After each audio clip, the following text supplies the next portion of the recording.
Hola a todos, muy buenas tardes. Queremos Recording in darles la progress. bienvenida a una nueva actividad que estamos organizando desde la Dirección General de Asuntos Culturales y Patrimoniales. Estamos en el encuentro número 25 del ciclo de narraciones.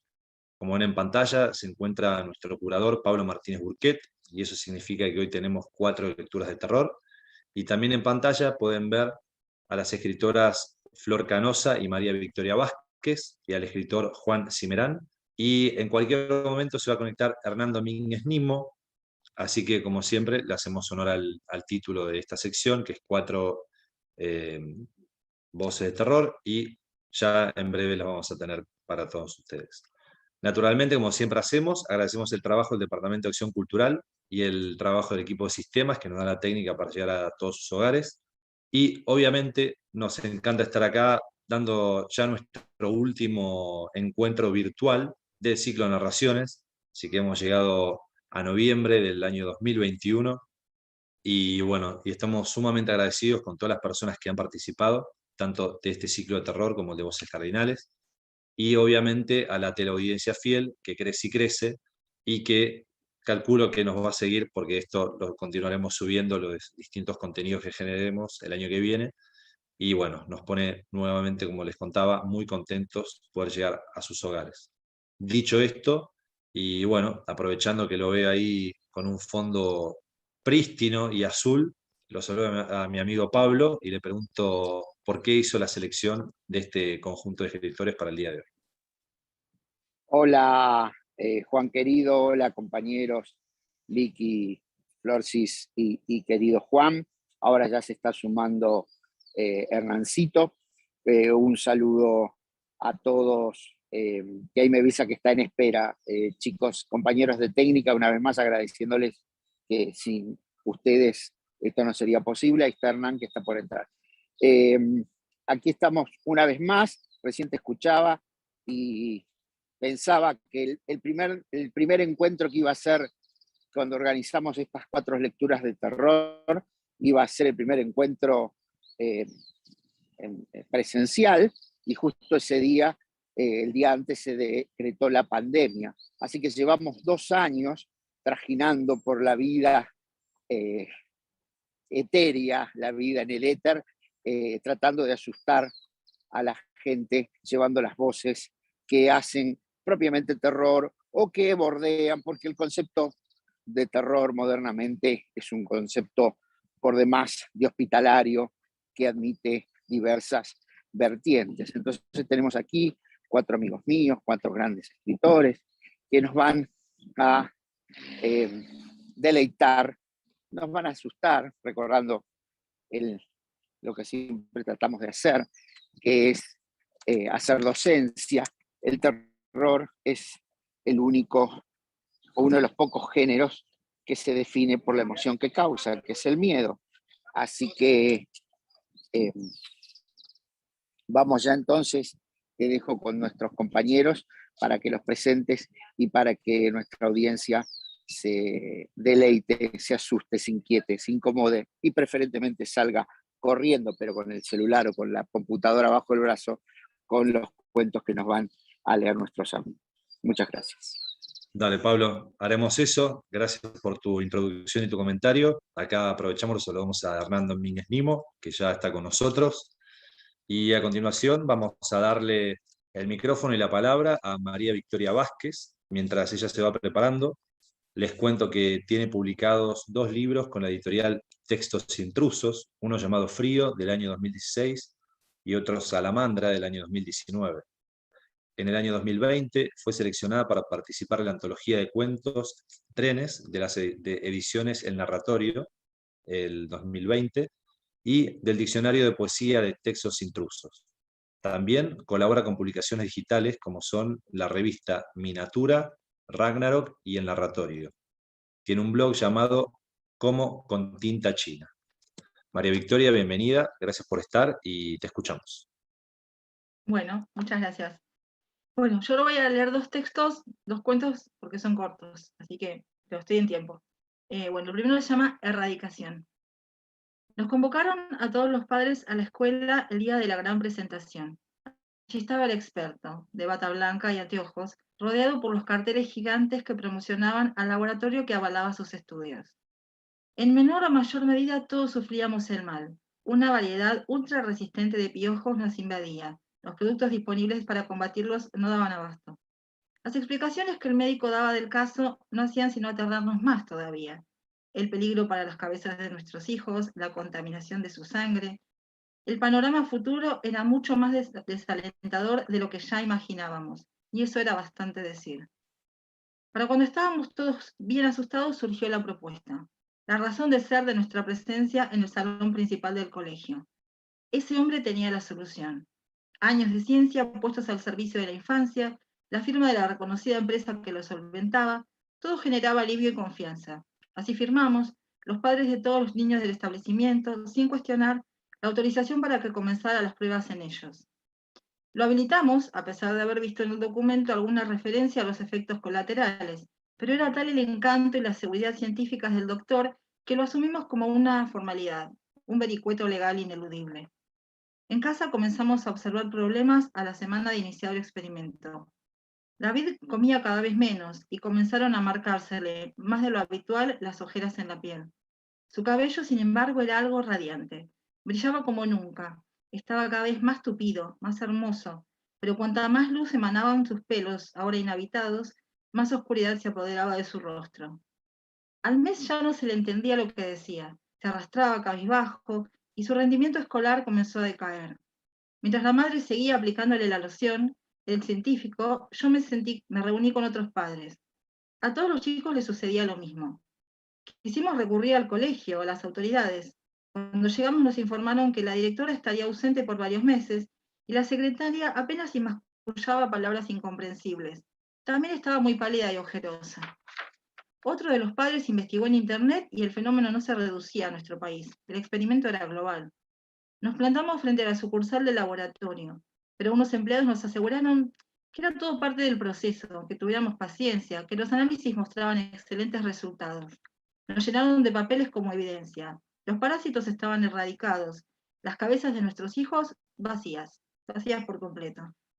Los días pasaron, el cuadro empeoró. Esta noche cuando volví a casa mi hijo ya no estaba. La madre no sabía nada de él y solo protestaba porque se había acabado la loción y no había dónde comprarla. Hice la denuncia a la comisaría y me dijeron que muchos otros padres habían llamado por el mismo motivo. No me acosté, no podía dormirme. De madrugada oí ruidos y me asomé por la ventana. Un ejército de niños de cabellos abundantes y brillosos y ojos inertes avanzaba sobre las calles. A medida que avanzaban, volcaban los autos estacionados, les arrancaban las tapas a los baúles, las ventanas, desarmaban los asientos. Los que iban por las veredas se arrojaban sobre las casas y derribaban las puertas. Algunas personas que se habían escondido eran descubiertas por los chicos, que los mordían, hambrientos. Unos pocos quedaban en el piso, muertos. Otros se despertaban tras unos segundos y se unían al grupo de niños, famélicos ellos también. Pude distinguir a David entre la multitud. Lo vi con un trozo de carne cruda entre los dientes. Masticaba y tenía la cara y la ropa llenas de sangre. Tenía la mirada vacía y olfateaba el aire como los animales cuando buscan alimento. Reaccioné y corrí a encerrarnos con mi esposa en el sótano de la casa. No entiendo bien qué sucede afuera. Solo sé que ya no hay piojos en el mundo, tampoco niños, y a nosotros solo nos queda un bidón de agua.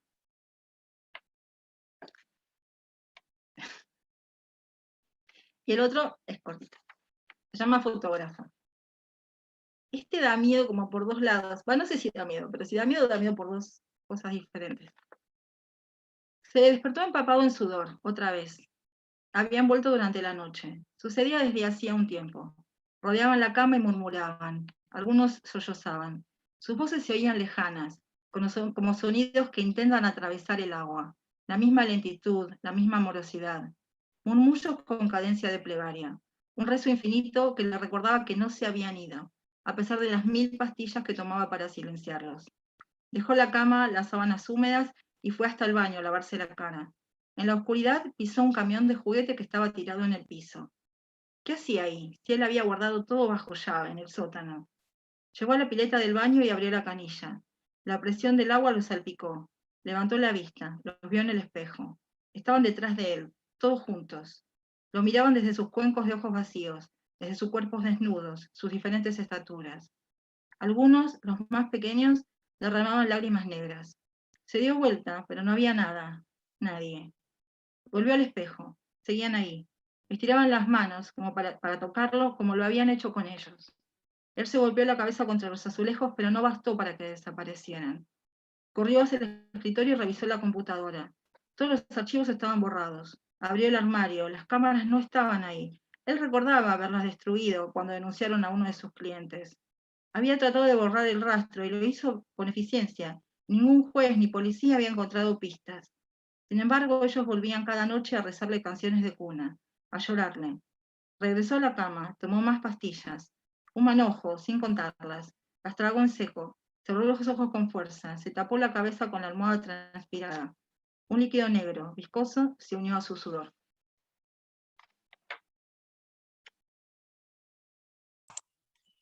Muchas gracias, María Victoria, por No, al compartirnos contrario. Erradicación y Fotógrafos, el nombre del segundo cuento.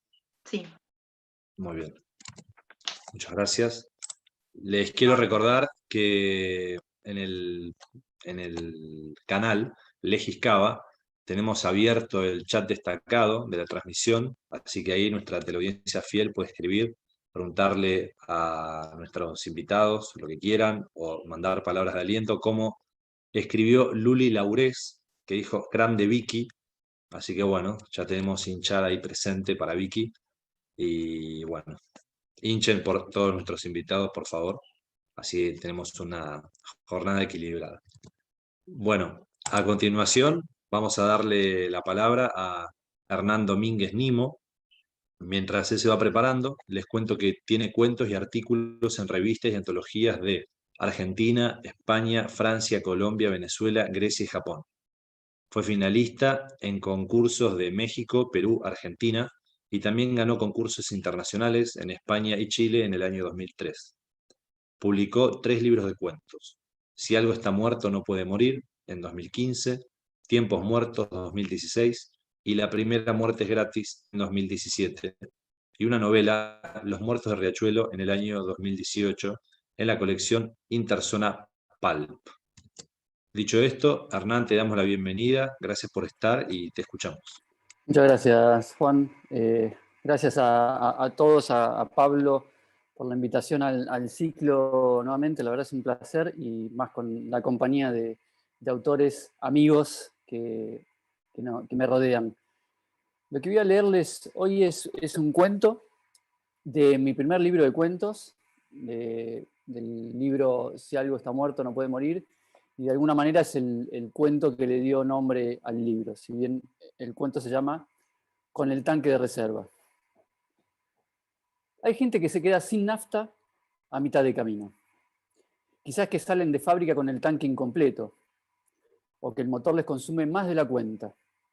Sea lo que sea, el resultado es el mismo. El combustible no les alcanza para llegar hasta el final del viaje.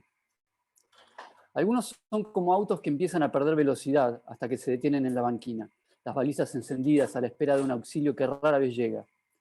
Otros son más bien aviones que sobrevuelan adversarios y se adelantan a todos hasta que sus hélices se frenan en seco, y entonces caen en picado y se entierran de punta en el pavimento.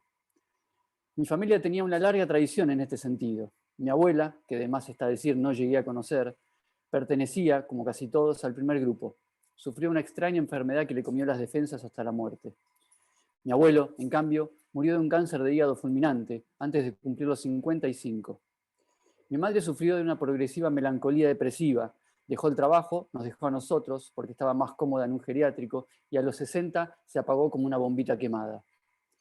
Mi viejo, mucho más práctico y decidido a la hora de elegir, se metió en el segundo grupo, de un tiro, desparramando su cerebro por la pared de la habitación de un hotel de Constitución. Por lo menos tuvo la decencia de no dejar su fantasma flotando en un cuarto de nuestra casa. Yo era el mayor de 2 hermanos.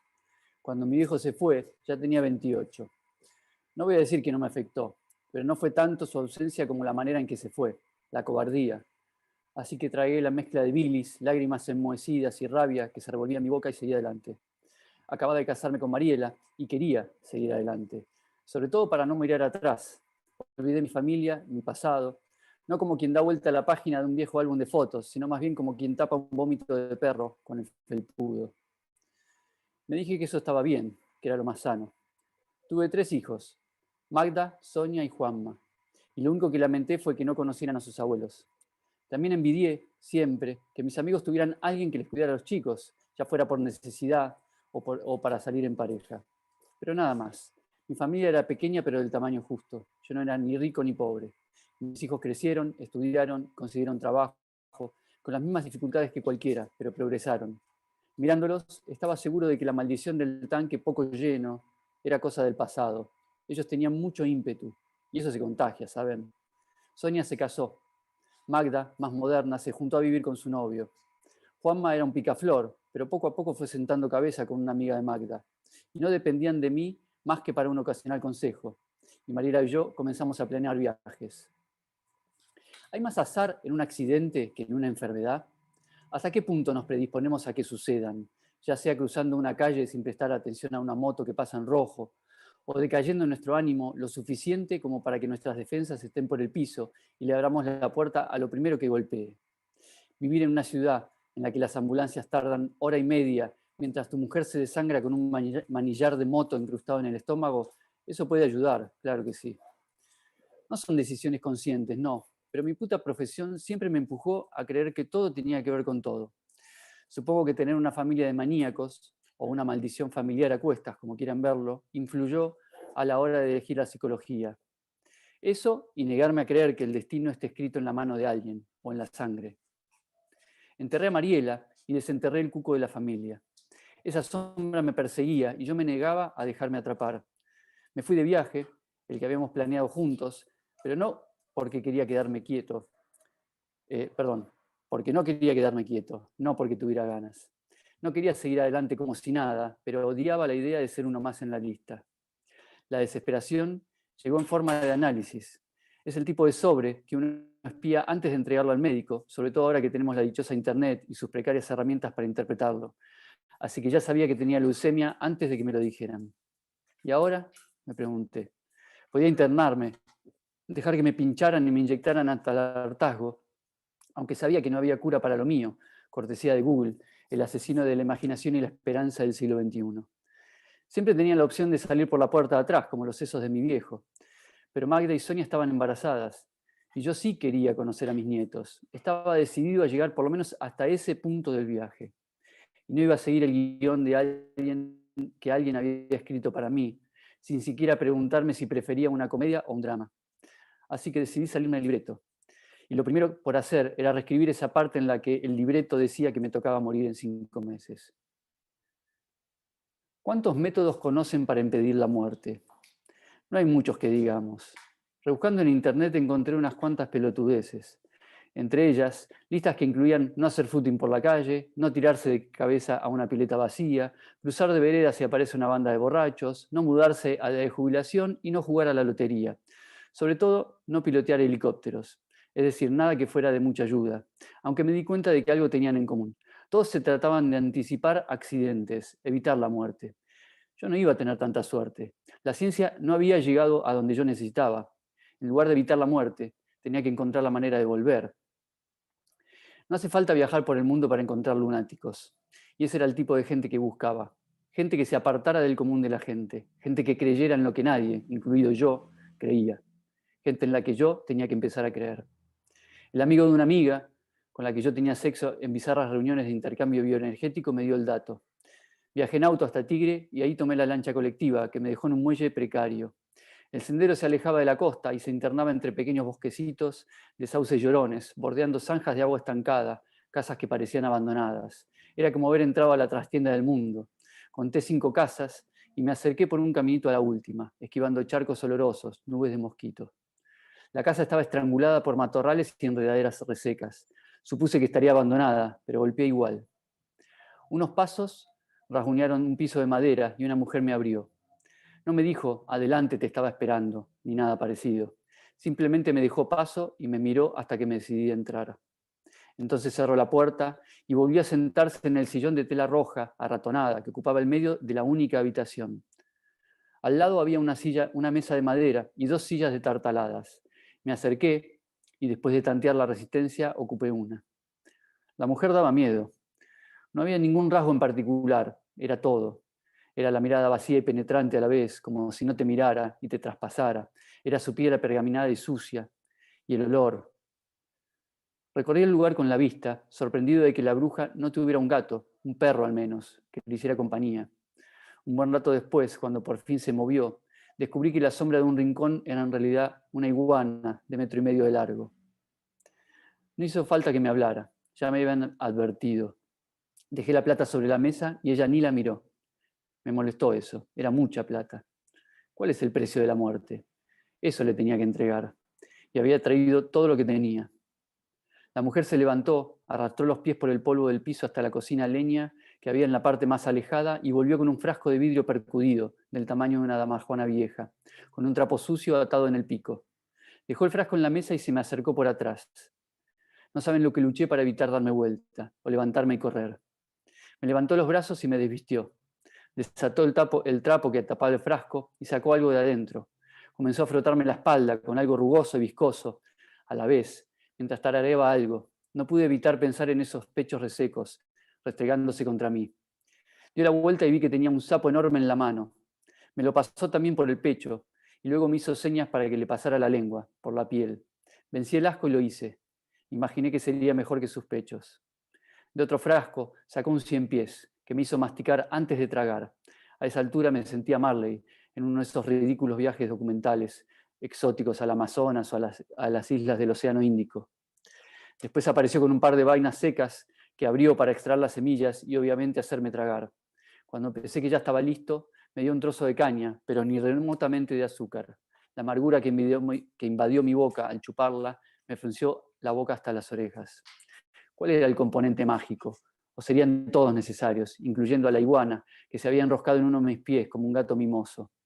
Unos 10 minutos después de haber terminado con la lista de ingredientes del potaje de la bruja, o 2 horas, imposible saberlo, comencé a sentir un extraño hormigueo en la cara y en los brazos y piernas, como si se hubieran dormido y luego se despertaran.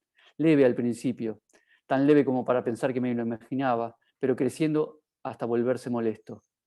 La mujer me hizo señas de que me quedara sentado, pero la sensación era tan insoportable que me puse de pie. Las piernas se doblaron como si fueran de goma y caí de trompa al piso. Creo que me rompí la nariz, pero el sonido y el dolor venían de muy lejos, le ocurrían a otra persona. Intenté mover la mano, pero apenas arrastré los dedos y la textura de la tierra sobre el piso me llevaba exagerada, desmesurada, como cuando uno palpa el interior de la boca con la lengua. Tuve miedo, mucho, pero también eso parecía muy lejos, como si estuviera disociado de mi cuerpo y mis emociones. Hasta que empecé a sacudirme y temblar, y mi conciencia volvió a unirse a mi cuerpo, que se arcó como si recibiera una descarga de 220. Entonces vomité un líquido verde, espumoso, y me morí. Hay muchos relatos de gente que muere. Hablan de luces, de flotar, de paz, de muchas cosas. Para mí no hubo nada de eso. Solo dejé de respirar y de preocuparme. Estaba relajado, completamente despojado y vacío, como después de un buen polvo. Nada me importaba ni me atraía, pero recordaba muy bien por qué había ido ahí y sabía que mi problema estaba resuelto.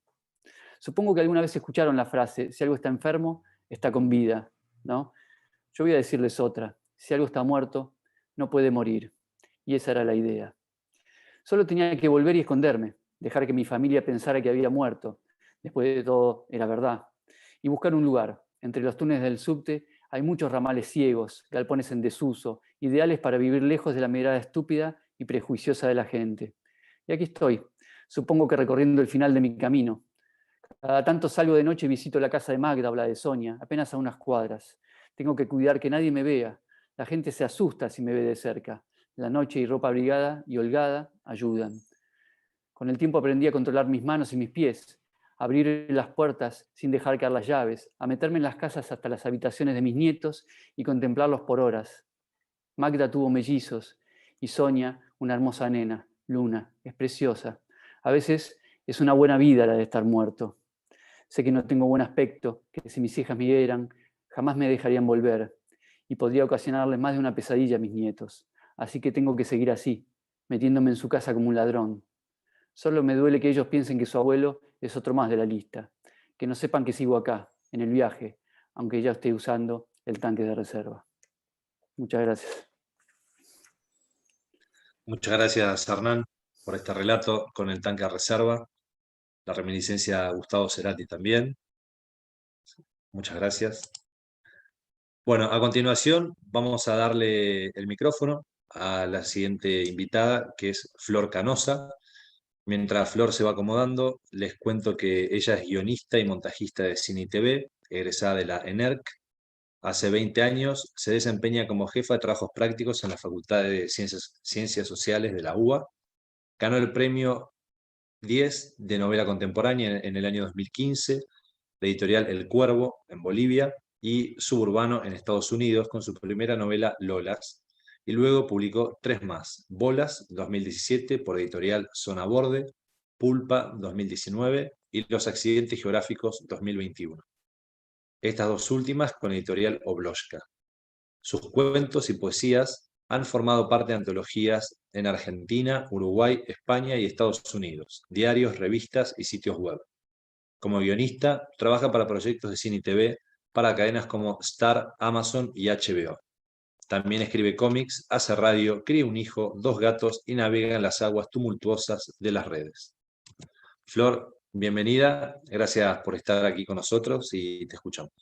Bueno, muchas gracias, Juan. Gracias, Pablo, también por la invitación. Y bueno, un placer estar con semejantes monstruos, nunca mejor dicha la palabra en este ciclo, como mis compañeros. Bueno, Pablo fue como muy específico cuando pidió que fuera lo más apto para todo público, la lectura, y no es mi especialidad, las cosas aptas para todo público, así que dejé de lado algunos cuentos que coqueteaba más con el género del terror, y lo que voy a leer son 3 fragmentos de una novela en la que estoy trabajando, que ya se mete lleno en el gótico con una historia de vampiros en Argentina. Así que bueno, son 3 partes que por ahí no tienen mucha conexión entre sí, pero me parece que daban bien para este ciclo. 1. Los ojos abiertos señalando hacia un punto fijo que parece ser todos los puntos posibles. La comisura de los labios levemente extendida hacia arriba, en una tenue sonrisa sin futuro. El cuerpo relajado en una posición cómoda. Ni un rastro del livor mortis que acumula la sangre en algunos rincones, porque ni un rastro de sangre en ese cuerpo bello en la muerte como nunca lo fue en la vida. Un corte casi quirúrgico cercenó el cuello en la arteria carótida derecha. No se llega a entender por qué no hay sangre tiñéndolo todo, si esa arteria ha de haber lanzado un borbotón feroz. No lo saben, no lo entiende la ciencia de la medicina que encoge los hombros perpleja ante una fantasmagoría. Esbozan teorías que puedan ceñirse al realismo, porque la narrativa de lo fantástico no puede convivir con la certeza crucial de un informe forense. Es por eso, y por los años que se lleva contando la historia de los que no mueren, que el asesino se encarga de desviar su culpa, tajeando al muerto en muchas zonas, golpeándolo sin motivo para fingir contusiones que no deberían existir, ya que el ahora muerto pasó sus últimos minutos completamente entregado a su victimario. La literatura se encargó durante siglos de contar una posverdad alucinada, cuyo relato favorece a los de mi estirpe. Solo nos lastima el día, el resto de lo que narran no nos afecta. De todas formas, no existe el tiempo para quienes fuimos transformados, no como transcurre para un ser cualquiera. En eso nos parecemos a los gatos, que duermen intempestivamente y convierten su día en 3 o 4 jornadas. Nosotros dormimos sin sueños y nunca sabremos cuánto. De repente pasaron 9 horas, como una semana o 2 meses. Hay quien ha dormido 100 años en una sola siesta. Entonces en esta historia no volveré a hablar en plural porque es solo mía. La historia de cómo vulneré la muerte, cómo transformé el hambre en revancha y la larga noche del tiempo sin tiempo en una sola frase que define todo. Sine ira et studio. Sin cólera y con conocimiento. Sin rencor ni parcialidad. 2. El espejo me devuelve mi propio reflejo, porque lo contrario es apenas una licencia poética que se tomaron los autores. ¿Por qué habría de ser invisible a los espejos? Si hasta los muertos pueden reflejarse en ellos, aunque no se vean a sí mismos. No me canso de mirarme. Tal vez porque hasta cierta edad no me era posible hacerlo y luego ya no quería mirarme. Y luego ya no quería enfrentarme a eso que ahora está ante mis ojos. Apenas me reconcilié con la idea de que esos bordes y relieves me acompañarían más tiempo que el tiempo. Estudié en detalle todo lo que había allí. Lo que no crece ni cambia, ni se ahueca, ni se desprende. Imperturbable cuerpo sin mella ni escarnio. Sin más edad que la que quedó fijada un día para la eternidad. Sin los procesos escabrosos de los intestinos, sin la biología que me determinó hembra, fija e impuesta a la costumbre de ser cada noche idéntica a mí misma, apenas disfrazada con maquillajes o ropas o pelucas. Llevo el cabello corto a la altura de la mandíbula. Así lo dejé hace mucho tiempo cuando me harté de la trenza. Hartarse de algo y eliminarlo no es una mera decisión, sino un proceso sin retorno. El cabello negro apenas peina 4 o 5 canas como un souvenir de una época en donde era posible envejecer. Mido 1,65 m. No puedo saber cuánto peso porque depende de muchos factores. Por lo general las balanzas enloquecen cuando me subo. Mi cuerpo no tiene muchas curvas y mi piel no es pálida, más bien aceitunada. Suelo elegir el nombre que se me antoja, cambiarlo cuando quiero, sumarle apellidos, segundos nombres y motes. Es solo cuestión de costumbre y mis vínculos no son tantos como para llegar a confundirme ante alguna mención. A veces, escuchar mi nombre antiguo me arrastra al recuerdo, porque recuerdo todo con precisión de biógrafo. La completa línea de tiempo desde aquella noche hasta hoy. Todos los rostros, todas las lenguas, todos los lugares. Cierro los ojos y recuerdo quién era, qué me dijo, cómo era su olor, qué aspecto tenía ese terreno que se volvió casa de material y donde ahora se erige una torre que pasará una pequeña eternidad en ese sitio, pero que sé que de cambiar alguna vez lo hará ante mis ojos, porque llevo aquí más tiempo que la mayoría de los árboles que no talaron nunca, de los ríos cuyo curso no desviaron. Creo que hay pocas cosas de este paraje que se hayan mantenido tan iguales a sí mismos, tan intocados por el hombre como yo. 3. Hay tantas cosas que están vivas y muertas a la vez, o que encuentran una intersección que las abraza. Un poema vive apenas el tiempo que lleva a ser escrito. Luego está muerto, hasta que alguien lo revive con los ojos o la garganta. Y luego puede estar más vivo aún cuando, aunque sea una sola persona, lo recuerde de memoria. Platón decía que los vivos nacen a partir de los muertos, pero en definitiva es la memoria la que mantiene con vida aquello que ya no lo está. Por eso debo dejar una memoria de mis pasos, porque no hay un ser biológico que viva lo suficiente como para recordarme, ni nadie que se haya atrevido a contar mi historia más que con titubeos de leyenda. El poeta Adam Zagajewski creía que la memoria reconcilia a los vivos y los muertos. Ese nexo es el único capaz de hacer inmortal a lo que no lo es. Czeslaw Milosz creía que no existe ningún idioma que puedan comprender al mismo tiempo los vivos y los muertos. Y no estoy de acuerdo, porque conozco todas las lenguas, las de los vivos, las de los muertos, y las de aquellos seres que, como yo, viven en el hiato entre ambos estados, en el instante preciso donde la luz y la oscuridad se unen. Sé muchas cosas, porque leer es una actividad ideal para matar el tiempo, aunque debo ser más específica, pues el tiempo no muere, transcurre, avanza, se vuelve instantáneamente pasado, pero no muere nunca. Todo lo que existe es tiempo, en cualquiera de sus variantes. Matarlo es apenas un lugar común. Tal vez el tiempo sea vampiro a su manera, y su paso entonces se torne caprichoso, irregular, irrespetuoso de la matemática y sus absolutos. Pero no sirve ser caprichoso cuando se es vampiro, porque la subsistencia pende de un paso en falso. A veces me pregunto, ¿para qué quiero vivir por siempre? Y es algo que no está en mi mente, sino en mi cuerpo. No tengo gobierno sobre lo que mi cuerpo necesita, apenas un poco de control para que las exigencias de uno no choquen contra la realidad. ¿Qué sabe el hambre de sociedades? ¿Cómo distinguen las tripas a un niño de un hombre? Lo único que pide mi cuerpo es más vida, más tiempo, más noches, más sangres. Y yo me vuelvo el intermediario entre la masacre y la pervivencia. Gracias. Gracias, Flor, por compartirnos estos 3 fragmentos de tu novela que está próxima a salir, ¿no? No, esta se está escribiendo. Todavía no. Creo que muy bien, muy bien. En el medio del proceso te agarramos. Muchas gracias. Bueno, y por último, nos queda nuestro cuarto invitado, el escritor Juan Cimerán, que mientras Juan se va preparando, les cuento que estudió en la Universidad Bezalel de Arte y Diseño en Jerusalén. Ecléctico, pasó por la publicidad, la serigrafía y la arquitectura, hasta recalar como granjero en el pueblo de Abasto.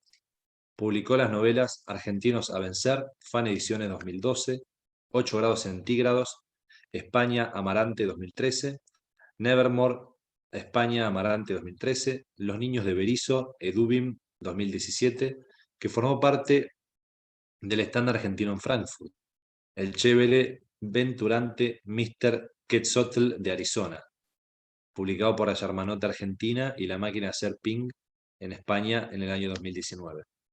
Estuvo en la misma feria en representación de México y la reciente Barón Samedi, Cazador de Ratas, España 2021. Su literatura indaga en especulaciones geopolíticas, mixturas culturales y lingüísticas y el costado esotérico o metafísico que subyace bajo la quebradiza cáscara de la racionalidad occidental. Juan, te damos la bienvenida. Gracias por estar aquí con nosotros y te escuchamos. Bueno, gracias a vos, Juan, muchas gracias a Pablo por invitarme. Y bueno, la verdad que es un lujo estar rodeado de tanta buena literatura. Así que bueno, espero estar a la altura de mis compañeros. Voy a leer un capítulo de Barón Samedi.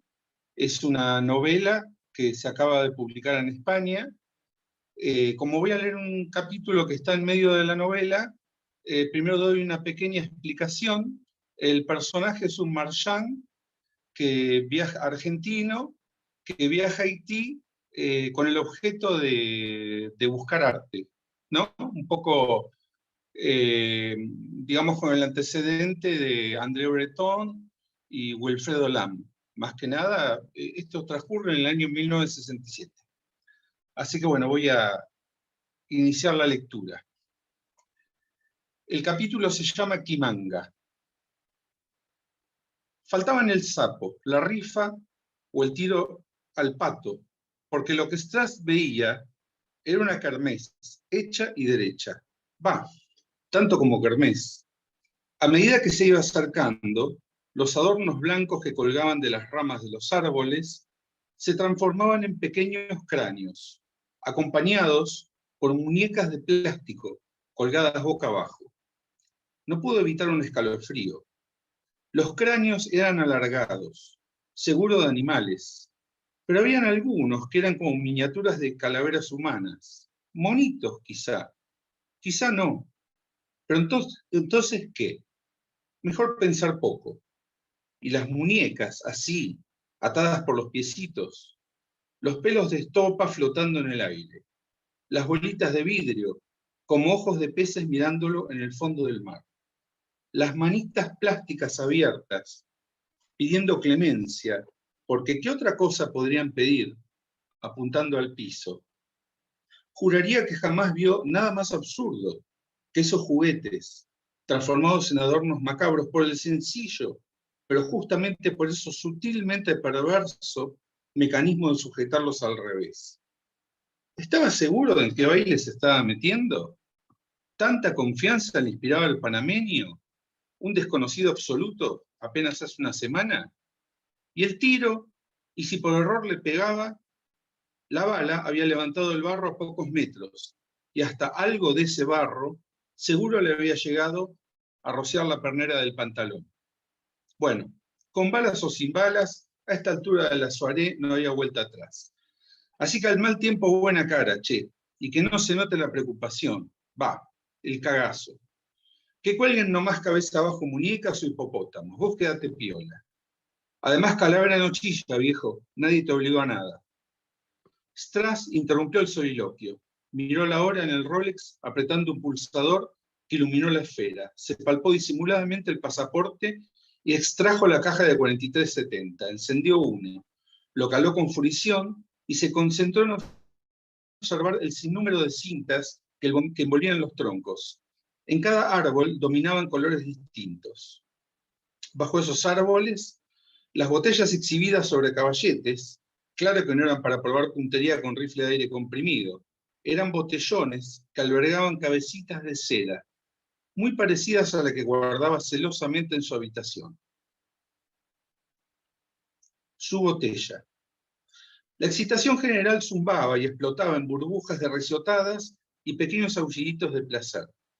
La iluminación la proveían lámparas eléctricas colgadas de cables que iban desde la construcción central hasta los árboles, tanto como una gran fogata que se quemaba en un claro cercano, que cada tanto escupía un chorro de chispas que se estrellaban contra una enorme cruz negra emplazada sobre una base de piedra.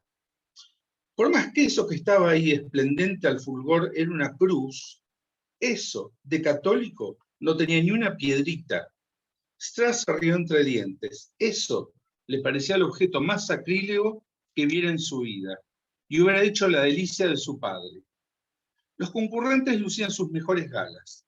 Las ropas se veían limpias y las camisas planchadas con esmero, aunque no faltaban los remiendos, y casi ningún zapato correspondía a su par. Algún audaz hasta se le atrevía al vaquero pata de elefante. No obstante, Strass no pudo menos de reconocerles una elegancia que no tenía nada de forzada. Claro que distinta a la suya, pero noblesse oblige, no eran ningunos palurdos. Las muchachas se pavoneaban y los muchachos eran unos pavos. Strass bien disimulaba su inquietud con una calculada expresión de calavera perdonavidas. Unas negritas vestidas de percal blanco, con pañuelo también blanco atado a la cabeza y descalzas, se agitaban de acá para allá, ocupadas en que todo se desarrolle de manera satisfactoria. Luego de pasar una tranquerita hecha con 2 muletas, Strass subió tras Vlad los escalones de una glorieta de columnas de madera trabajada en bajorrelieves, techo de palma y piso de tablones. En una esquina, sobre una mesa de fórmica roja, entre velas encendidas, habían tazas y jarras, ninguna igual a la otra, pero todas llenas de bebida, que volaban con la misma rapidez con que una de esas muchachitas volvía a escanciar de un cántaro adornado con extraños monogramas, que llamaron poderosamente la atención de Strass. Abuelo de pájaro, los esquemas parecían tener cierto aire de familia con los ideogramas egipcios más arcaicos. Se prometió volver sobre eso. Claro, todo esto era un banquete para cualquier licenciado en Historia del Arte. El único problemita era que esta vez no estaba del lado del auditorio, sino atrapado dentro de la diapositiva. Sonrió al recordar el motivo recurrente de algunos chistes gráficos. Un diálogo entre un zulú y el expedicionario atado dentro de una olla. 2 enormes machetes oxidados estaban amarrados, cruzados a una columna, en la que también se exhibía un daguerrotipo. Dentro de un marco recargado, miraba con descaro un mulato con tricornio, bandó cruzado sobre los botones metálicos de la pechera y charreteras trenzadas en los hombros. De fondo habían pintado un paisaje bucólico, al óleo. Ovejas algodonosas pastaban en una especie de campiña italiana. Sobre el cuadro colgaba un antiquísimo arcabuz. Strass, con ojo experto, estimó que el arma sería una reliquia de la época de la colonia y podría valer una pequeña fortuna. ¿Tenían idea estos tipos de la guita que le podían sacar a todo esto? Strass se arrepintió de no haber traído a la Leica. Tampoco sería algo tan fácil sacar fotos ahí. Todo esto era como esas bahías escondidas entre riscos, perfectas pero inaccesibles. Antes de tomar el contenido de las tazas, los concurrentes realizaban unas leves abluciones, que a Strass le parecieron como esbozos de saludos, hechos en distintas direcciones, quizá los puntos cardinales. Posiblemente la glorieta misma tenga esa misma orientación, pensó Strass, y recordó que todas las mezquitas del mundo están orientadas a la Meca. No sería descabellado que esta construcción pudiera estar orientada al África, quizá a Guinea, vaya uno a saber. Una de las adolescentes, fresca como el rocío de la madrugada, se acercó y le ofreció una taza, midiéndolo con curiosidad de gacela. Strass le correspondió maquinalmente, esforzándose por disimular la mirada que no podía despegar de un escote en el que un collar de cuentas de madera se hundía entre dos pechos sólidos, bajo la tinentez de la tela rústica. Una erección de padre y señor mío hizo inoportuno acto de presencia en su bragueta. Por un segundo pensó cómo sería violarla. Sí, violarla, ¿por qué no? Pero ¿qué demonio le estaba pasando? ¿Desde cuándo se le daba por ese tipo de aberraciones? Se tocó la cara, el Rolex, se palpó el pasaporte. Era el mismo Freddy de siempre, no un sátiro. 10 minutos en la selva no podían sacarlo de quicio de esa forma. La morenita, pura sonrisa de dientes blanquísimos, le recordó la taza con un cabeceo. Strass miró el contenido. El líquido era grisáceo, aceitoso y de fuerte aroma a cebita. Sí, era exactamente el olor picante del humo de la cebita. ¿Qué demonios hacía ese olor ahí? Buscó a Vlad, justo cuando éste realizaba también el saludo ritual, antes de tomar el contenido de un trago, volcando luego un poco sobre las tablas del piso. Strass no quiso ser menos, calculó la ubicación de Düsseldorf y saludó en esa dirección. Deutschland über alles, antes de mojar sus labios en el brebaje, lo que le alcanzó para que algo como una lagartija quemante introduzca la punta de su cola hasta retorcerla en su lengua. La adolescente se tapó la boca con una mano y el collar brincó sobre la carne. Kimanga, dijo el panameño por toda explicación. Strass sentía avergonzado cómo sus ojos se llenaban de lágrimas. ¿Me da la receta? Con esto hago capote en Buenos Aires. Faltaba más, compañero, pólvora, ron y pimiento molido. Es una bebida sagrada, muy estimada por Ogú. Mira, toma aunque sea un pequeño trago igual que el resto. Porque no los ofenderías a ellos, señaló a los concurrentes. Ofenderías al Loa, y ahí sí que no respondo. ¿Esto es droga? Es decir, voy a ver elefantes de colores y cosas así. El panameño desplegó todo el ancho de su sonrisa.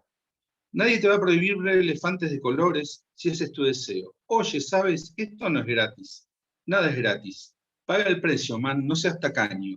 Con o sin elefantitos.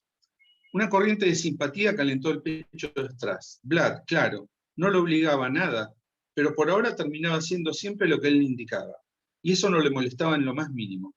El que sabe, sabe, el que no, aprende. Por un segundo sintió una punzada de nostalgia anticipada por el término de la aventura. Ni por las tapas tenía ningún amigo aparecido en Buenos Aires ni en Uruguay. Al lado de Vlad, sus amigos eran más blandos que flanes Rabana. Ni Coco, ni Fito, ni Tommy le llegaban a los talones al panameño. Se arrepintió de no haber incursionado en confidencias. Todavía no sabía ni de qué trabajaba. Hizo memoria. Nunca, salvo a su padre, y no siempre, Strass se había subordinado a otro hombre sin rechistar. En fin, tomar pólvora, ver para creer. Y bueno, si hay que hacerlo, pues que venga de una buena vez. Aplastó el cigarrillo contra el piso e hizo lo que su compañero le indicó. Algo como una bola de lava violó su faringe y pegó en el estómago tal golpe que lo hizo tambalear. Su sistema digestivo se incendiaba. La realidad se desenfocó. Luego volvió lentamente a foco, pero como si de todas formas hubiera quedado con un ligero desencuadre. Vlad lo tomó con delicadeza del codo y lo sacó de allí. Strass sintió que pisaba distinto, que le costaba a sus piernas obedecer las órdenes del cerebro. Bajaron de la glorieta. Strass trastabillaba. No sabía dónde había dejado el paquete de cigarrillos. El incendio persistía. Sudaba. Sentía la taquicardia como un eco lejano. O era un tambor. Le latían los tímpanos. Intentó mirar la hora, pero no lograba entender la posición de las agujas. Estaba mareado y repentinamente pesado, como si se hubiera indigestado con mariscos. Delante suyo, Vlad caminaba como si nada. Bueno, ¿qué tanta mariconada? Movió enérgicamente la cabeza a los lados como un boxeador que busca asimilar un golpe a la mandíbula. Se masajeó las mejillas. Encontró en el bolsillo los 43.70. Eso lo tranquilizó. Se acomodó el pelo con la mano, se ensonó los nudillos y encaró tras su compañero. Su estómago, no muy convencido, decidió acompañarlo. Strass repentinamente se supo un cobarde. Lo supo sin ambages, sin excusas. Allí, en medio de una imprecisa selva, a escasos metros del inicio de una ordalía, entendió exactamente lo que es ser valiente. Ser valiente era tener el centro en uno mismo y no dudar. Si fuera un hombre valiente, el miedo a pasar papelones, de quedar como un boludo, que nada tiene que hacer en semejante lugar, no lo detendría. Y se animaría a preguntarle nomás al panameño si por casualidad no trajo un miserable Alka-Seltzer.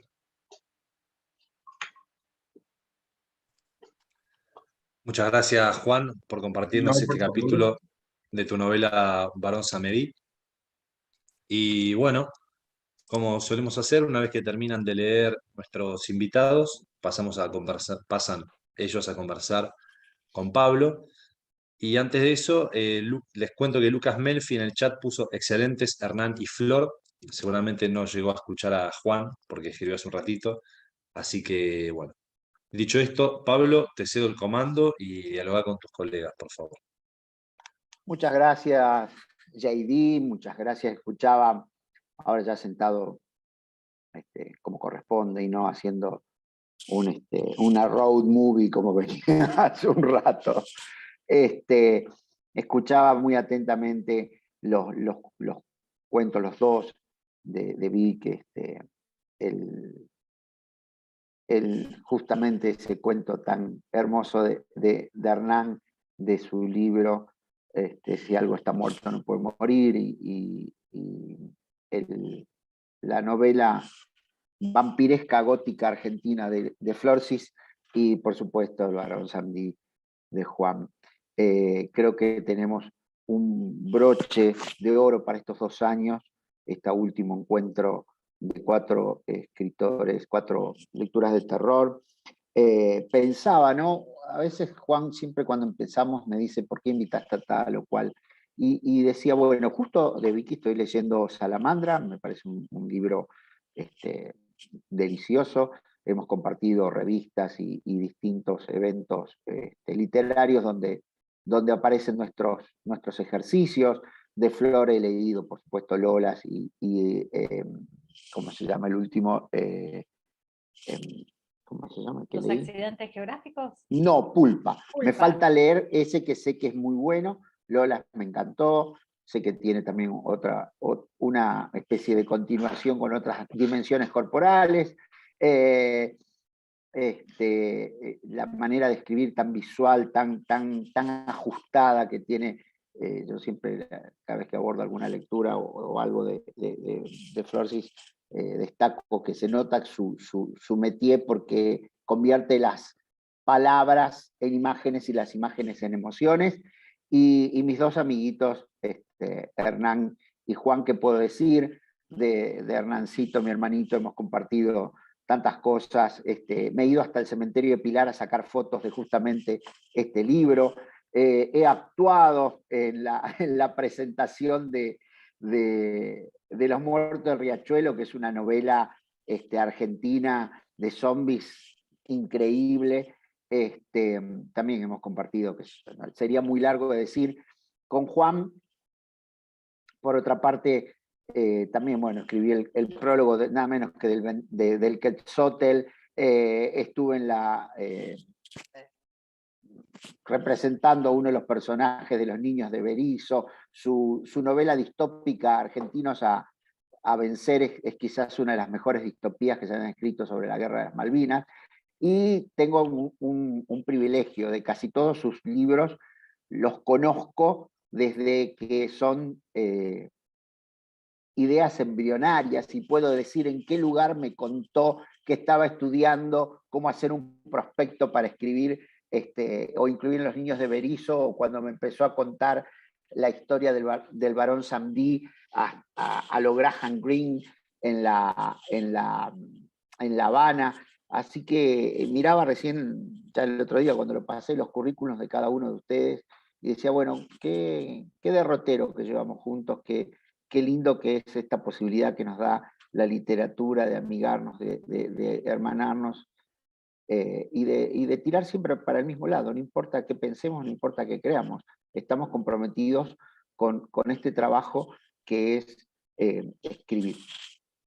Y justamente les quería preguntar, porque cada cual aborda el género de distintos lugares muy claramente, ¿qué es para ustedes? Y también muy brevemente, porque hoy empezamos más tarde, ¿Cuál es su aproximación al género? ¿Qué entienden ustedes por el terror? ¿Qué les dice? ¿Qué es lo que buscan transmitir cuando escriben terror? ¿Qué nos quieren compartir? Que esta es la parte del café que a nuestra teleaudiencia les resulta tan amena y tan interesante. Pueden hablar sin ningún orden, esto es una charla de café, así que podemos pisarnos, abrir los micrófonos, no hace falta tenerlos cerrados. Y también nos podemos fajar.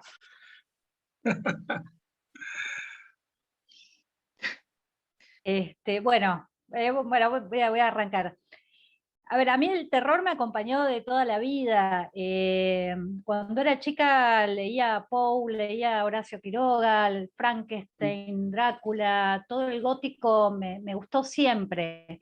Creo que le tenía como mucho miedo al género, a meterme en el género, porque me parece un género extremadamente difícil para poder transmitir justamente lo que se pretende transmitir. Me resulta admirable la gente que puede escribir buen terror, que te puede dejar con dificultades para dormir después de leer un cuento.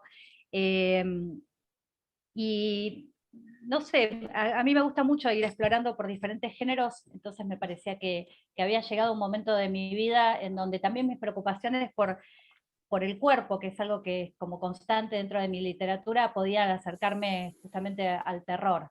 Ese fue más o menos mi pasaje. Y pensando también en que ya desde el cine el terror es uno de los géneros que desde la adolescencia se vuelve como un fetiche y como una especie me está pasando ahora con mi hijo, que se junta con sus amigos de 13 años a ver películas de terror, como hacíamos nosotros cuando éramos adolescentes, que los alquilábamos en VHS, y era como una especie de también placer culposo y morboso, poder dormirnos asustados en esa edad. Así que me parece una delicia de género. Ya que dijiste el cine, estando vos tan vinculada al tema, ¿por qué no le contás a la audiencia y le recomendás la super película, super premiada, en la que hiciste ahí? ¿Por qué no nos contás? Ah, sí, bueno, Daemonium es una película... No, contala bien porque es una señora película, no te hagas la... Bueno, pero es una película que nos llevó muchos años porque es una peli muy independiente, que la hicimos episódicamente y luego la armamos como películas. Como película estuvo 2 años en Netflix, ahora ya no está en Netflix, pero la pueden encontrar en YouTube, y ganó festivales por todo el mundo, así que fue una experiencia recontra linda. Y también en esa, ya que estamos, me hago autobombo, en esa línea, el 3 de diciembre se estrena por Star una miniserie, también de terror, un thriller que se llama Insania, es brasileña, y fueron 4 años también de escritura de esa miniserie, así que seguimos con el género con todo. Mirá qué sorpresita se tenía guardada la flor, sí, es excelente. Ahora, después, en la otra ronda, empezamos a contar y mostrar todos nuestros entorchados y penachos. Vicky, ¿qué opinas vos del género? Que vas por allí, venís, llevas, traes. ¿Cómo te respira vos el género? Yo medio que caigo de accidente. O sea, son como, o sea, yo no me planteo escribir algo que asuste, pero termino por ahí, o sea, será mi visión de ciertas cosas, y como que caigo ahí. O sea, es al contrario de lo que decía Flor, a mí no me gustan las películas de terror, nunca las vi, porque me asustan demasiado. Y es solamente la idea, o sea, a mí me das la idea y yo ya puedo tener pesadillas.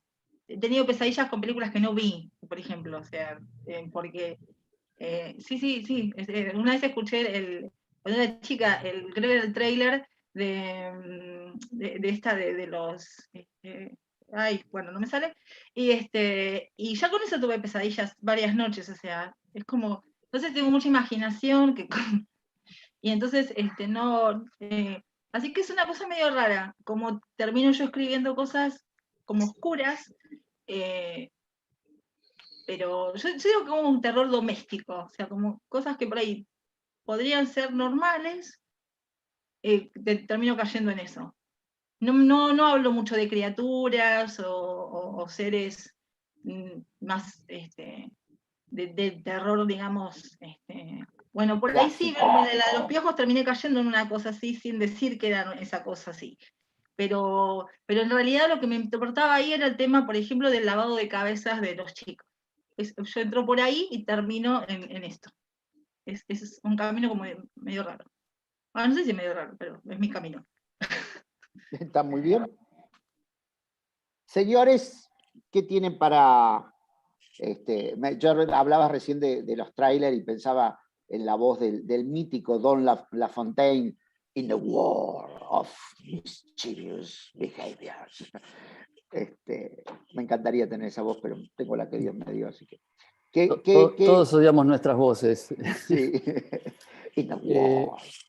A mí me pasa, yo, digamos, tampoco es que escribo un género determinado, sí, claramente, digamos, escribo fantástico, escribo ciencia ficción, tengo cosas de terror. Claramente en todos hay como un denominador común de cierta oscuridad en cuanto a lo temático y a las imágenes que se representan. Pero yo creo que lo que más me gusta en el momento de sentarme a escribir, o sea, cuando una idea me dice esto lo tengo que bajar a papel, es el tema de que me sorprenda, ¿no? O sea, que me sorprenda a mí como idea y obviamente intentar que eso después, al convertirse en un cuento o si se estira en otra cosa, que cumpla la misma función con el lector.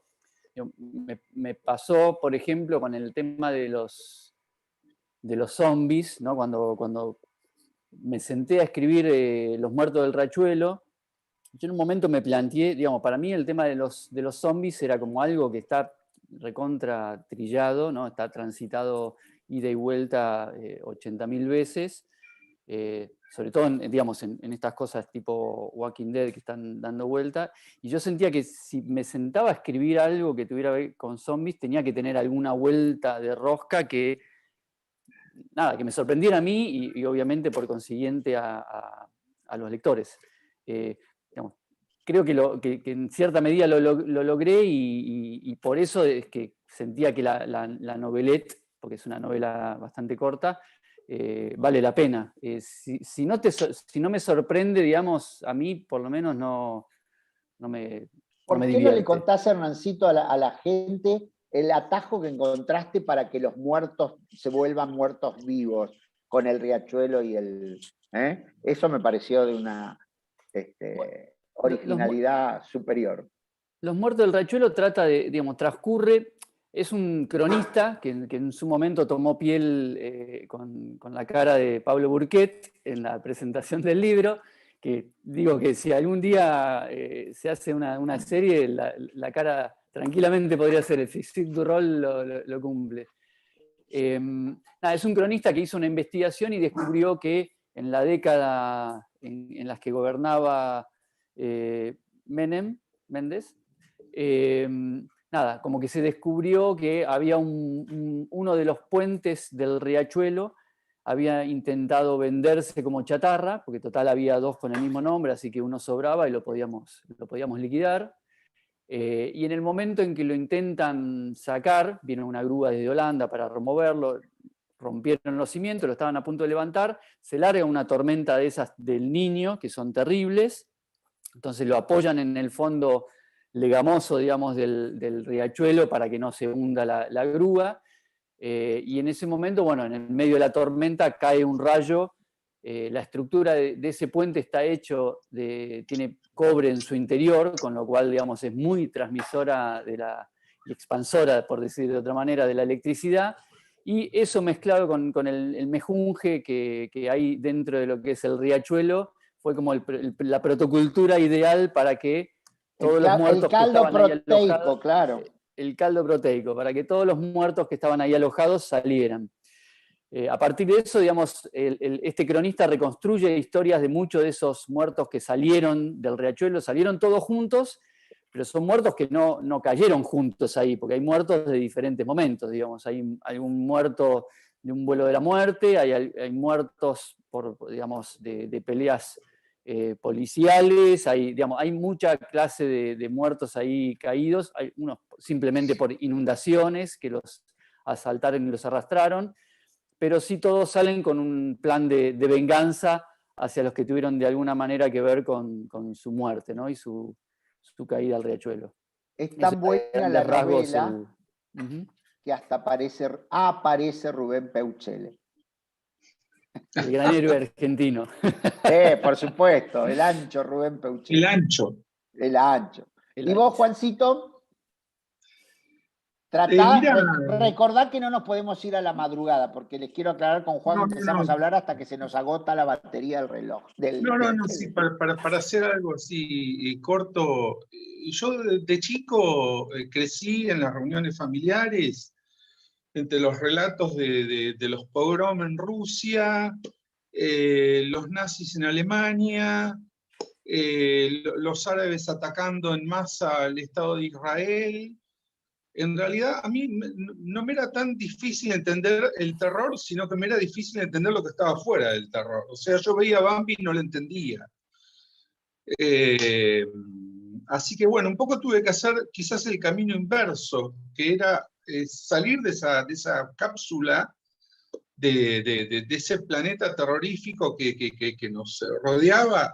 En parte también, por supuesto, que la generación de mis padres, mis abuelos, con buenos motivos también y con motivos de buena fe, porque les pasó de todo. En pocos años le pasaron cosas terribles, pero bueno, lo que yo rescato hoy, y claramente se refleja, creo, en mi literatura, es que mientras ellos hablaban de esas cosas, el mousse de chocolate de postre estaba riquísimo, y la comida que hacía la Bo era espectacular. O sea, había también mezclado con esos relatos espantosos de cómo los perseguían en Rusia, de cómo no los dejaban ir a la escuela, y que esto que el otro, se imbricaba con una cotidianeidad bastante...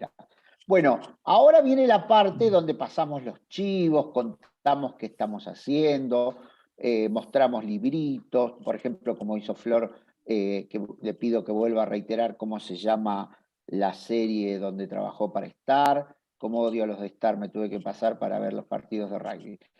Sí, son el enemigo, pero bueno, uno no elige dónde termina. No, bueno, me rendí yo, lo único que miro es rugby, así que grandote y sin cerebro no podía estar vinculado a otro deporte. Así que, bueno, ya que te nombré, si querés contarnos de vuelta de la serie, mostrar los libros, si los tenés ahí. Los libros los tengo que ir a buscar ahí bueno, atrás a la contanos en qué estás trabajando. Dale, ¿Esa es la casa nueva mudada? Esta es la casa nueva mudada, bueno. Sí. No muevo la cámara porque todo el resto es el caos. Esto es lo único que es mostrable. Me hice un rectángulo. Felicitaciones. Ya esa biblioteca vale la pena, ¿no?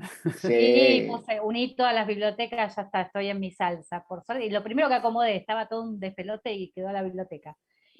Bueno, soy breve. 3 de diciembre por Star se estrena Insania, una miniserie brasileña de un thriller. Son 8 capítulos la primera temporada y ya estamos arrancando a escribir la segunda temporada. Así que tiene final para continuar. Ese es el único spoiler. ¿Y qué hiciste ahí?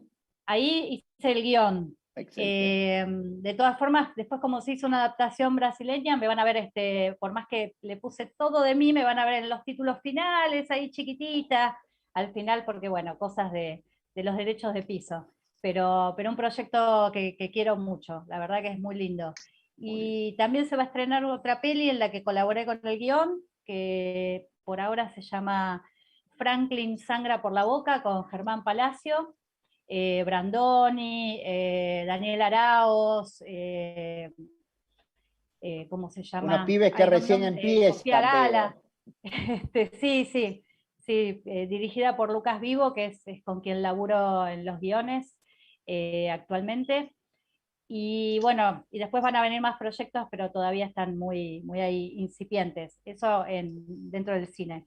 Y después el año que viene, si todo sale bien, se publica mi novela inédita de ciencia ficción, que todavía no tiene título, por editorial Indómita Luz. Así que estamos contentas. ¿De qué trata? ¿Nos querés adelantar algo? Es una novela medio inclasificable, es más de ciencia ficción científica, es sobre una mujer que tiene un hijo con 2 hombres y ese hijo tiene las características genéticas de uno de los padres hasta que se transforma a los 15 años y empieza a tener otras características. Y es una novela un poco rara y con muchas teorías científicas adentro y medio retorcida como me gusta escribir a mí.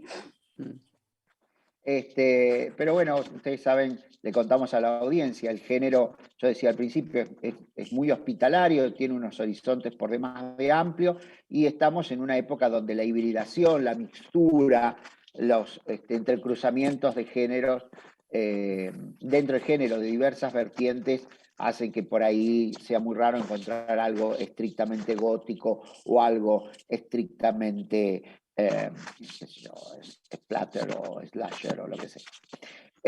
Vicky, ¿en qué andás? Bueno, desmuteándome. Bueno, yo tengo, la verdad tengo los libritos publicados para la foto. Y bueno, ahora estoy cerrando uno. No, decí cómo se llaman, la gente te está conociendo, decí, ¿no? Sin vergüenza. Este es Salamandra. Ahí está. Este es Salamandra. Tiene la tapa hecha por Colifato. Sí, señor. Damián Scocking se llama, pero bueno, nuestro Colifato ilustrado. Y bueno, este frío que es el primero. También, bueno, esos son los 2 que ya están. Y ahora estoy cerrando uno que, no sé, o sea, lo estoy cerrando en el sentido de, estoy ya con la corrección final, y después, bueno, circulará, vamos a ver, entre editoriales, a ver qué pasa. Pero, ¿y de qué trata? ¿Cuentos? ¿Novela? Son cuentos, y ahí hay sí, un poco más de terror. Le fuiste agarrando el gustito de Miniatura Negra, ¿no? Me encantó, sí, Miniatura me divirtió mucho. Uno que no me animé a leer porque creo que es el que más me divierte es el de Splatter. El desparramo de fluidos, carnes, me encantó hacer eso. Y son cosas que yo justamente, por no haberme metido antes demasiado, son todos como experimentos. Y bueno, y el de circo también, porque realmente hay un número que es de circo, en ese tengo 2. Pero yo creo que el circo da... desde la película que sí vi, que realmente no era de terror, pero aterrorizaba, con Jerry Lewis, haciendo de un payaso re triste, ahí ya como es muy dark el circo, ¿no? Y da para muchísimo. Y nuestros amiguitos, Juan y Hernancito, ¿qué andan tramando, chiquilines míos? De todas maneras, convengamos que hay pocas cosas más dark que Jerry Lewis. En eso estoy totalmente de acuerdo. Más deprimente que Jerry Lewis. Sobre todo cuando está acompañado de Dean Martin, ¿no? No seas malo, Mitsuo Watanabe, no seas malo. No, pero yo esas me las veía todas, las pasaban en la tele, los sábados a la tarde. Sí, claro. Es más, y de la Antes que veías un par de capítulos de Abbott y Costello y... Sí.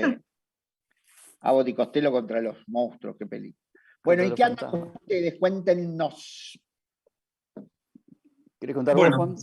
Bueno, dale. Yo estoy escribiendo ahora una ucronía en la cual Al-Andalus, que fue la nación islámica que digamos, se extendió en España hasta la frontera de Asturias, hasta el Camino de Santiago, en lugar de haber sido derrotada militarmente, no lo fue, simplemente. Y bueno, posterior a eso, siguió como una nación más en Europa, una nación islámica, casi se podría decir, no en el corazón de Europa, pero sí, digamos, ya no cerquita a Europa, sino adentro de Europa. Y bueno, digamos, cuando planteás una posibilidad ucrónica, como que tirás a la mesa eso, entonces, bueno, a partir de esa premisa empiezan a salir cosas y empezás a ver realmente qué sale, y bueno, a mí esas cuestiones contrafácticas me divierten espantosamente, Así que bueno, cada cual se divierte con lo que puede, no con lo que quiere. Y Yo me seguramente, divierto con eso. para usar una forma artística de musulmán, el adamasquinado, Juan escribe con un preciosismo, un puntillismo, un grado de detalle que seguramente esta nueva incursión por la ucronía va a ser en la misma línea. Y ya que te tengo ahí, dos cosas. ¿Por qué no mostrás el Barón Samdí, que está recién salido del horno? ¿Y por qué no nos contás de tu... Este hombre se ha cansado de ganar premios, pero ¿por qué no contás el más que curioso último premio que te una acaban de maravilla. dar? Sí. Wow, una maravilla. Soy feliz ganador del premio al peor escritor del mundo, porque pude hacer el peor relato del mundo. La convocatoria era hacer el peor relato del mundo, una convocatoria bastante ardua. Se presentaron 1000 relatos. Los convocantes se tomaron el tremendo trabajo, bellísimo trabajo, a mí me hubiera encantado estar ahí, de explicar por qué cada uno de los relatos eventualmente no era malo. O sea, un relato malo no es un relato, por ejemplo, escrito con falta de ortografía, porque Roberto Arlt hacía maravillosa literatura con falta de ortografía, tampoco es un relato sobre temas incorrectos. Céline hacía temas espantosamente incorrectos y hacía excelente literatura. Bueno, pero así que logré hacer el peor relato del mundo y me invitaron a Logroño y no puedo ir. Ya esta es la tercera vez que no puedo viajar a distintos eventos a recibir el premio supuestamente merecido al peor escritor del mundo. Una maravilla. Excelente. ¿Y el Barón Samdí, que está recién salidito del horno? El Barón Samdí, yo básicamente me paré frente a la cultura creol de la misma manera como si me hubiera parado frente a un barrio ultraortodoxo de Mea Shearim de Jerusalén. O sea, es una cultura absolutamente autosuficiente, absolutamente cerrada, digamos, todo lo que tiene que ver con lo que nosotros llamamos santería, pero son nombres muy imprecisos, son nombres que realmente... A ver, hay una cosa que el principal intelectual de Haití, que se llama Godel Mesilas, dice que cuando vio la película, ¿cómo es la serpiente? El huevo y la serpiente. El huevo y la serpiente. Wes Craven. Sí, cuando vio esa película se sintió profundamente ofendido. Y yo lo entiendo por qué se siente profundamente ofendido. Hollywood, todo lo que lo toca lo bastardea. No, la serpiente y el arco iris, ¿no es? La serpiente y el arco iris. No, el huevo y la serpiente es de Ingmar Bergman. Claro, Por esa no es decir de los nazis. Occidente, todo lo que toca bastardea. Bueno, y acá hay una cultura prácticamente desconocida que ha tenido muy poco tratamiento en la literatura, por no decir nada de tratamiento en la literatura, salvo el tratamiento banal que le imprime Hollywood y los lugares comunes. Cuando nosotros decimos en Haití, nosotros hablamos de los zombies. Los zombies son una realidad para ellos absolutamente concreta, absolutamente se refieren a algo que existe, se refieren a algo en lo cual ellos creen profundamente, y se refieren a algo frente a lo cual ellos hasta darían su vida para defender esas creencias. Bueno, todo eso a mí me parece muy, digamos, admirable, y bueno, tuve que estudiar muchísimo, me basé fundamentalmente en un libro maravilloso de Alfred Metro, que lo publicó Victorio Campo, lo tradujo y lo publicó Victorio Campo, que se llama Zombie, justamente, no, perdón, el vudú haitiano.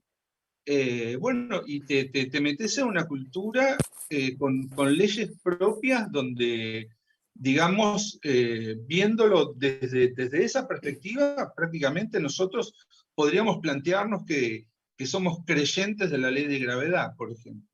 Ellos no creen en la ley de gravedad. Tal como tantas culturas extrañas a Occidente, que bueno, qué sé yo, también un judío ortodoxo te podría decir que la ley de gravedad es por voluntad divina. O sea que si a Dios se le ocurriera mañana derogarla, la derogaría, por ejemplo. Bueno, no me quiero extender demasiado, pero bueno, No, me no. sumergí en la cultura haitiana, en la cultura creol, en la cultura vudú, y me enriquecí como persona, y eso es lo que pretendo que le pase mínimamente a cada lector que pueda acceder a este libro. Sin duda. Y Hernancito, ¿qué andas tramando? Bueno, yo tengo demasiados frentes abiertos, diría. Nada, el tema a mí, la verdad, el tema de la pandemia como que me puso como un hiato importante. Yo cuando se desató todo este tema estaba empezando a corregir una novela que tengo casi terminada, obviamente tiene su proceso de corrección, que trataba sobre un mundo post-apocalíptico después de una pandemia. Entonces, la verdad, lo que me pasó fue que no la pude volver a tocar en 2 años prácticamente. Tenía incluso lecturas de amigos escritores, pero no pude capitalizarlas, nada. La verdad, no podía tocarla. Así que la dejé dormir. Me costó mucho volver a escribir incluso, y lo recuperé, nada, sumergiéndome en un género en el cual no soy tan... sí soy bastante lector, pero digamos, nunca me había metido, que fue con novela policial. Nada, justo había estado leyendo novelas por ese lado, me engancharon, me tiré, inventé un personaje que es un investigador que es ciego y que su Watson es un perro. Entonces, entre los dos resuelven un caso del edificio. Es un ex policía que tiene un accidente, por eso queda ciego, no es cualquiera. Y bueno, y justo el asesinato ocurre en el edificio en el que él vive, entonces se ve como involucrado. Bueno, nada, tengo eso como semi-corregido, tengo prometido mandarlo a una editorial que me acuerdo ahora que lo estoy atrasando. Estaba ahora escribiendo como una especie de continuación con los mismos 2 personajes, un segundo caso, por decirlo de alguna manera. Después tengo una ucronía que de alguna manera me hacía acordar a la de Juan, de la Guerra de las Malvinas, nada más que la mía transcurre como en un presente en el cual Inglaterra invadió Buenos Aires. Entonces, nada, es como transcurrió la historia a partir de ese momento. En realidad transcurre en los 90, perdón, no es en presente, es tipo fines de los 90, por ahí, con Buenos Aires, nada, gobernado como si fuera una especie de colonia inglesa, después de 10 años, ¿no? Que también esa la tengo para corregir, y después tengo otras cosas que son novelas más juveniles, que es una parte de literatura que me gusta mucho leerla y me gusta también escribirlo, pero es un tema en el cual el mundo editorial es como si fuera un mundo aparte. Me está costando bastante encontrar como el lugar en el cual pueda sentir que viven. Digamos, no quiero publicar así como así, digamos, quiero que realmente se publiquen y los libros circulen.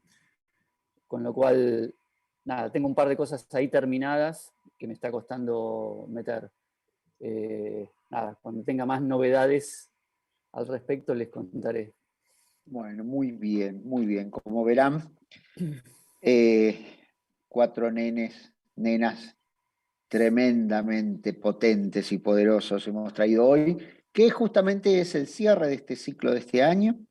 Así que muy contento de que hayan No sabía que estado. éramos los últimos Sí. que cerrábamos. Qué Yo miedo. se los dije para que no tuvieran miedo escénico, Qué porque ustedes son presión. todos chicos tímidos de su casa. Y como es el último de 4 lecturas con los lectores, si Juan Diego me lo permite y ustedes también, me voy a pasar yo un chivito mío. Acaba de entrar a imprenta mi nuevo libro que se llama El banquete de Tántalo, que lo edita Muerde Muertos. Ya es mi tercer muerto, mi tercer, qué lindo, Freud, mi tercer libro con los Muerde Muertos. Y que próximamente vamos a hacer la preventa, que entre otras cosas los regalitos que va a tener de preventa es un tarjetón, una postal que ilustró Colifato Ilustrado, nada menos que Damián Scocking, que le hizo la tapa. Son siempre los cruzamientos y los overlapping que tenemos acá. Así que es terror puro y duro. Terror, terror y más terror. Yo me quedo con algo que decía Flor Sisoy, que después levantaron los chicos. El trabajo del escritor de terror, por supuesto, es causar emoción, que es miedo, pero la tarea del escritor, del guionista, del realizador, no se termina cuando uno cierra el libro o dice fin. La tarea sigue, porque si uno hizo bien las cosas, ese universo que uno creó y esas criaturas que uno crió, te tienen que seguir trabajando y te tienen que seguir dando miedo. Así que les agradezco a todos ustedes, han sido unas lecturas formidables, les agradezco como siempre a los compañeros de técnica que están detrás de cámara haciendo esto posible, a Juan Diego, por supuesto, su generosidad y su confianza en que llevemos ya 2 años tratando de asustar a la gente, y a la gente que siempre está del otro lado, como siempre, muchas gracias, y recordarles que en breve va a estar el banquete de Tántalo, si quieren dejarse asustar. Les prometo que yo voy a intentar ponerle letra a la música de sus pesadillas. Bueno, Pablito, excelente, gracias por el chivo, porque siempre sos muy generoso nada, y abrís el juego a los demás. Está perfecto que vos promociones todo lo que haces. Y bueno, naturalmente, como siempre hacemos, a modo de cierre, es agradecerle mucho a Flor, a María Victoria, a Hernán, a Juan, por habernos compartido sus creaciones, por habernos compartido sus reflexiones que tuvieron hace un ratito con Pablo. Y hoy aprovecho, como este es el último del año de ciclo, agradecerte a vos, Pablo, tu generosidad, tu profesionalismo y tu amistad, que es lo más importante. Y bueno, que esto se ve reflejado en la calidad de los encuentros que hemos armado. Algunos que se han visto más, algunos que menos, pero no por eso fue menor la calidad del trabajo hecho. Así que la verdad, muchísimas gracias. Y lo que siempre hacemos, que no existiríamos sin ustedes, de la audiencia fiel que está ahí. Así que, bueno, los convocamos y las convocamos para que estén muy atentos a las redes sociales de la legislatura para nuevas actividades. Sigan en las redes sociales a nuestros invitados del día de hoy y a Pablo, así están muy al pendiente de las novedades que ellos y ellas presenten. Y bueno, nos vemos el año que viene, si Dios quiere, a modo presencial, es el compromiso que tenemos. Y bueno, nos vemos pronto y gracias por el apoyo de tantos meses, con más encierro, con menos encierro, pero estuvieron ahí junto a nosotros y obviamente al equipo de Acción Cultural y al equipo de Sistemas. Gracias por todo y nos vemos muy pronto. Chau, chau. Chao, muchas gracias. Chao.